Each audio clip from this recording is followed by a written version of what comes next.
Hey, Topic Mixer family, I thought I'd get on here and make a video. Of course, it's about Minnesota protests, actually protests all across the United States. You know, this is all about Ahmaud Arbery. This is all about George Floyd. This is all about Breonna Taylor. And not only to mention that E.J. Bradford, right here in Birmingham, Alabama, it's about him too. It's about Trayvon Martin.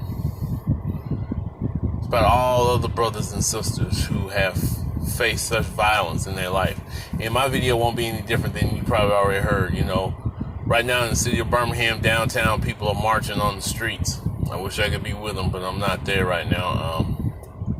And this video is also about activism, what you should do, or how you can be active in different ways. So let's get to it. So basically, let's talk about this one thing. And it's very important to talk about this. The media right now is concentrating on who's burning down what, who's behind what's burning down. They're not concentrating on the anger.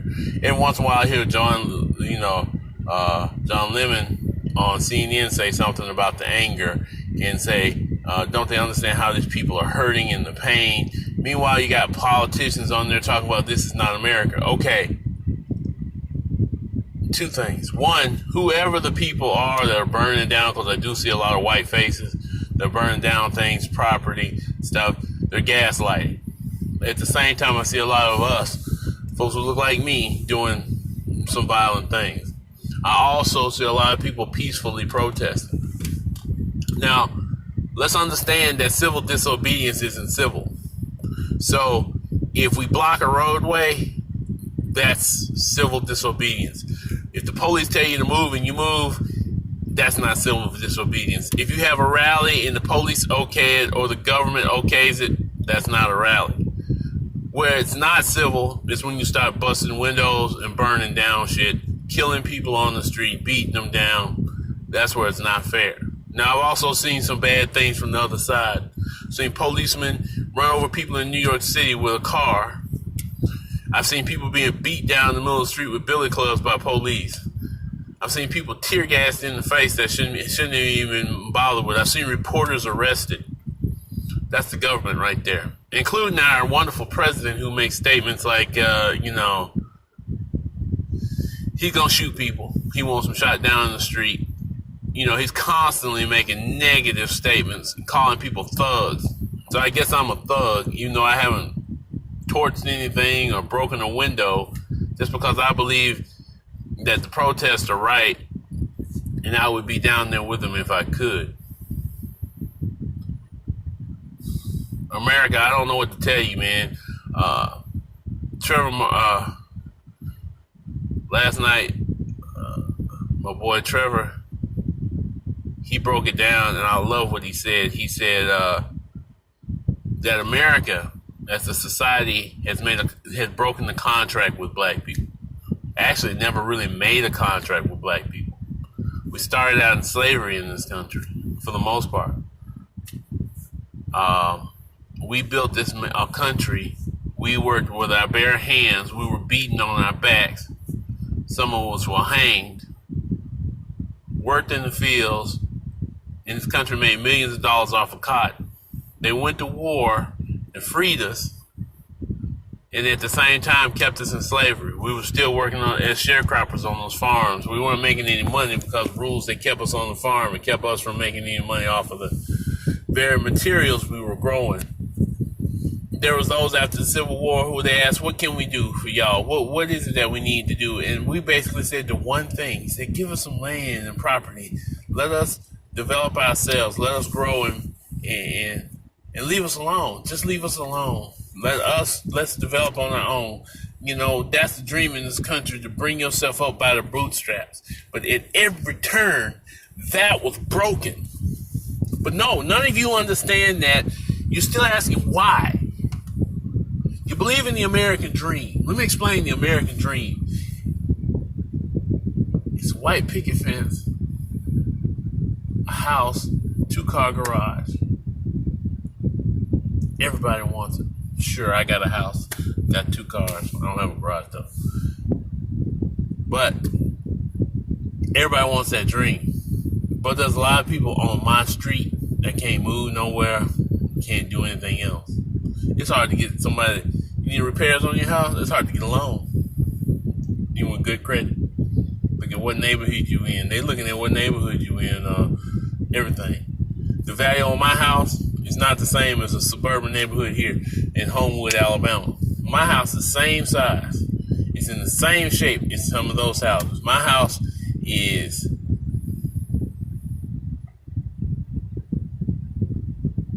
I'm not gonna give you the price on it, but let's put it this way: my same house would be $300,000 somewhere else, and my house is way less than that. And it's all because of what neighborhood it is, and most of the people in that neighborhood are white. The value of my property has been devalued by the banks, who are the big enemy here. Now, all this leads to economic problems. The economic problems leads to chaos on the streets, crime, the drugs. And we know about that. We know that Nixon and Reagan and all of them had something to do with the FBI too. They put drugs on our street. They're trying to figure out how do we break black people? How do we keep them from rebelling? How do we keep them from being on top? And they did it. Listen to the music you listen to on the radio, man. It's controlled by white people. You know, it's, oh, that's the music for black people. Man, I've never been a thug, never been a drug dealer. I don't pimp women. I ain't done none of those things. But that's the world we live in. That's the music they put on the radio. Nobody wants to hear Lecrae. Lecrae's top singer, top rapper. You know what they did? They told him you better stop rapping about God. He ain't stopped rapping about God. He never will. And, you know, people don't want to hear gospel artists on the radio. They want to hear this other stuff. It's time for y'all to wake up and see some things, man. Positivity. Y'all don't want to listen to positive music. Y'all need to. That's kind of going off the subject there, but just look at the industry that's behind it. The white-owned industry behind the music. It's telling you what music will sell, so that's what they want you to do. It's part of the problem. The banks you go to are part of the problem. Walmart, Amazon, all of them part of the problem. Home Depot, Lowe's, all of them part of the problem. McDonald's, Chick-fil-A, part of the problem. So there are different ways. That's why I'm going to bring this up right now to protest. So some of us, we can get out in that street. We can march up and down all day. Some of us going to march, feel good, and go home and sleep. You understand what I'm saying? Someone's going to march, go home, and feel good. I marched one day or for a few hours. I feel good. I got out there and I participated. Then we're going to go to work to that white-owned business. And it's not even white-owned business because there's white people out there marching with us. It's that system-owned business. That system that's holding you down. It ain't even just black people. It's white people too. That's why they out in that street. They know. You know, you see the people on there like victims, not understanding how they got where they at. The wealthiest people in this country all benefited from slavery. Their kids benefited from slavery. They benefited from Jim Crow laws. They kept their foot on your neck. So when their kids were their grandparents and their great-grandparents were getting the nice houses or getting money for houses and loans, my grandparents had to struggle to fight to get one. I was fortunate. I came from a family where my father worked for years, 33 cents an hour, and bought a house. My grandfather. That gave us some beginning wealth for our family. He paid the price for it. He was bent over when he was old. They mistreated him too. He had to come up through the segregation. He didn't know nothing about voting until the 60s. My grandmother too. My family suffered a lot. But see, people don't understand that. So they're watching this video. I might get a little teary-eyed. Y'all have to forgive me about that. And I got to try to stay on subject. I'm bad about doing that. So let's get back to the point. What's wrong? It's easy to get on TV and say, this is not America. This isn't Atlanta. This isn't that. This isn't that. There's a dream of what America is. So when you're telling these young people on the street that they're committing an offense by destroying something, remember, those same people have committed offenses against them.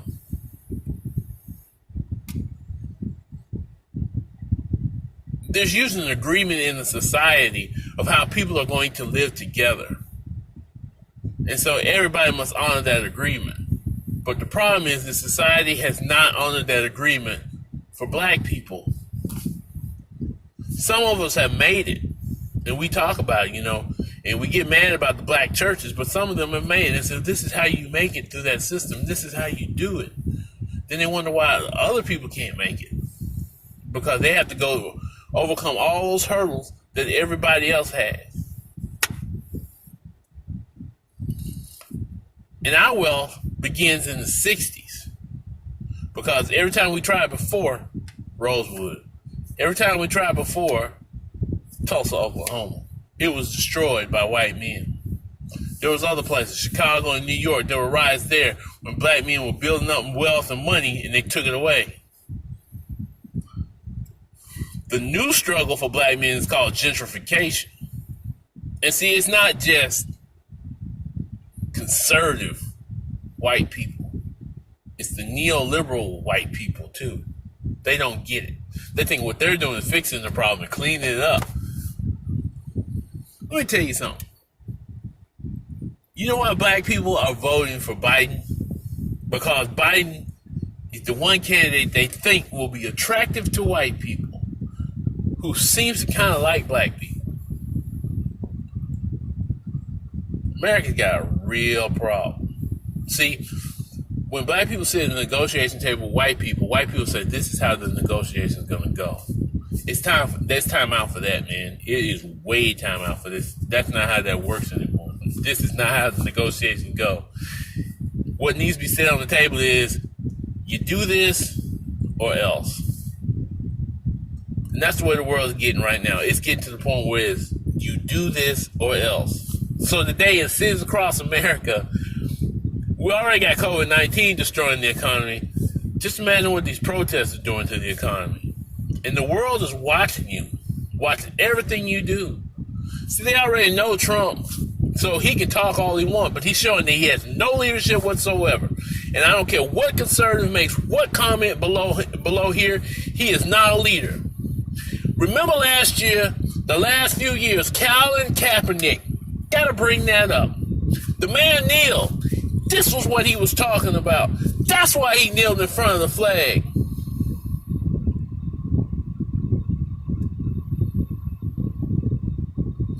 And I want to say this too. There's thousands of young black men that have died for this country, have come home with American flags strapped on their casket.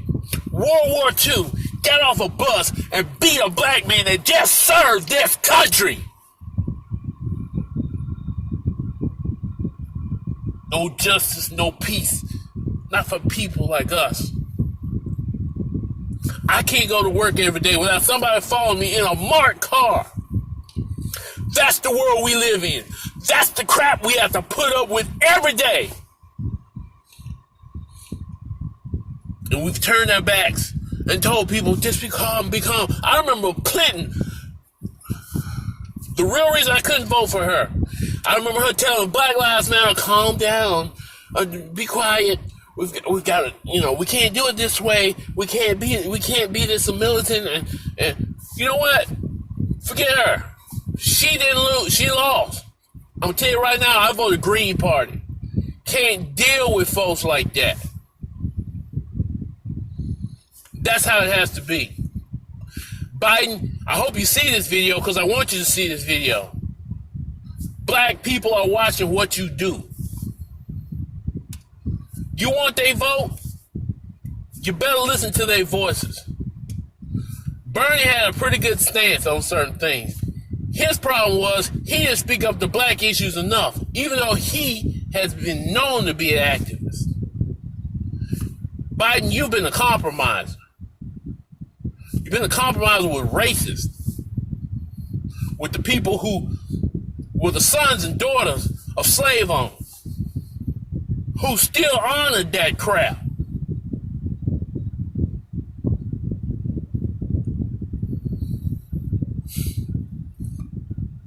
Like I said, I don't condone burning down Capitol buildings or buildings or businesses, but I understand the anger and frustration behind it because I got it too. And all I can think about is the young black men that every day that work out on the streets, that walk out on the street and there's a risk to their very life. I have cousins and nephews that I worry about every day.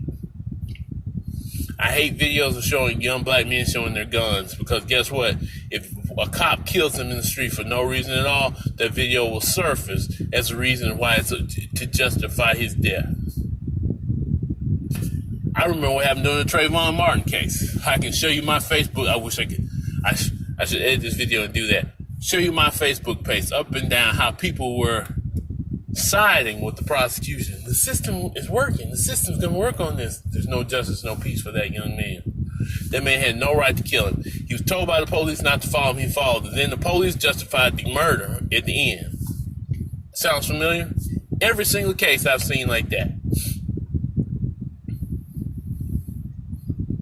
So a police chief and some police officers that get let go but never get prosecuted of a crime. Or in that case, a civilian who committed a crime against individuals gets away with it. We can look at the Ahmaud Arbery case. The adjudicators were trying to decide whether they should try this case or not, and they threw it out. It wasn't until a month later until video came out and they said, wait a minute now, why wasn't this man convicted? I mean, everybody, white or black, is saying, why wasn't this man? You need to understand the system. It's corrupt. It's corrupt in more ways than one. You have people talking about all the time. You have libertarians and anarchists. I'm not a big fan of anarchists, but people who are ultra-conservative, neo-capitalists, and capitalists alike, who say, our system is so corrupt. We have a military police force. They got armored vans, they got rifles, they got rubber bullets, they got everything. They can shut down any rebellion we have. It's like any other country in the world. Who's really in control? People don't really understand who's really in control. All I can say is this. I'm watching a lot of stuff. I'm seeing Capitol buildings burned down. I'm seeing kids lined up in the street and fight, and it's white and black. And I want to see them continue to march. I don't want it to end this weekend. I want it to keep going for months on end. I want there to be a major disruption of commerce. So here's my other thing. Take your money out of the big banks. Bank of America. Take your money out of there. Wells Fargo. Take your money out of Wells Fargo. Regional banks like here. Regions Bank. Take your money out of their banks. And for black folks, or white folks too, start thinking about your small local banks and your black banks. Their banks too. But start thinking about putting your money there instead of in the big banks. The devil's in the details. There's a lot going on with them that's not right. We got to change this country. Maybe we should take a national week off. Not a day off, a week off. Shouldn't go to Walmart. Shouldn't be working at those fast food restaurants. Shouldn't work at the plants. We got to fix this situation somehow. If it means shutting the economy down, we shut it down. That's how we do it. But we don't have to do violent things. We have options. We can have a nationwide strike. White people, black people, brown people. I don't care if you're Latin. I don't care if you're Asian. I don't care if you're white, if you're black. If you walk out that door, they have to listen. Put the demands on the table. Every city should have a civilian watch group over the police that reviews every case. Like I was proposing here in Birmingham, Alabama, 99 neighborhoods.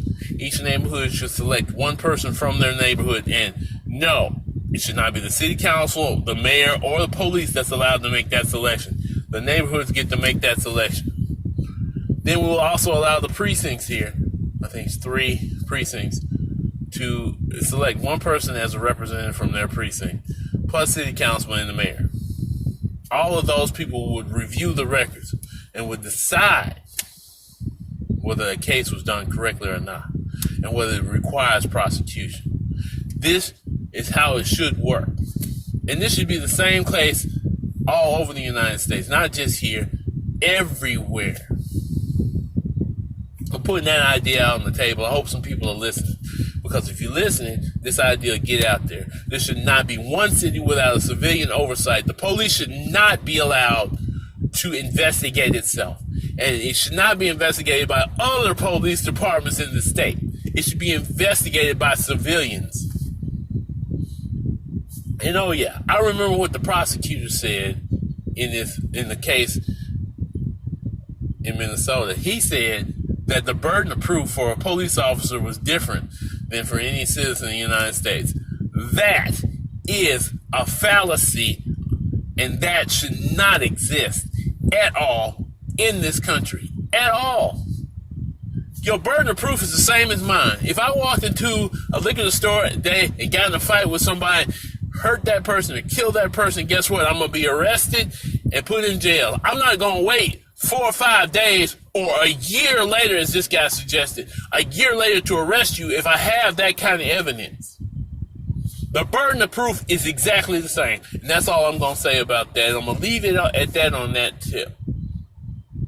But again, let me get back to what Trevor Noah said. And I'm in this right here. I've been all over the place because I'm a little angry, a little upset. He said basically, when society comes together, they make an agreement where they can all live together. So in this society, we have broken that agreement. That agreement does not exist. It's been controlled by one element of that society, which has gained much privilege from that. They live in better houses. Their income is $175,000 to $17,000 for the average African American family. But then they're going to blame that on us and say that we're lazy and not working hard enough. And I know some people on here are going to say that. I'm not asking you to take a side in the wrong way. I'm telling you to take it in the right way as an American person.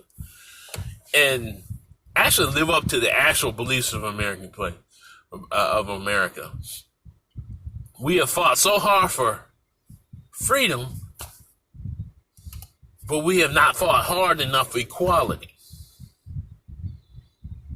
That's why y'all were marching the other week with guns and rifles and standing around the state capitals because you didn't want to wear a face mask. The same authorities that you didn't believe in were the same authorities that killed those young black people. The same ones you were marching against. But it was okay for you to stand in the state capitol with loaded rifles, bulletproof vests. It was okay for you to do that. We get tear gas, we get bombed, all kinds of crazy shit done to us. Just remember, you got help, you got support for everything you do. We don't. It's the privilege of the society you live in. It's privilege towards you. A jury will find in your favor. A prosecutor will find in your favor. A bank will find in your favor. But a person that look like me? No. I'm done preaching. You've heard other speeches like this today, I'm sure, on YouTube. And my viewership is not as big as some of the other folks. But I hope you get an opportunity to take a gather at this video. If you do, I don't care what the comments are below. I'm not going to read them anyway. But I'd like you to hit the like button if you like what I said and subscribe. Peace.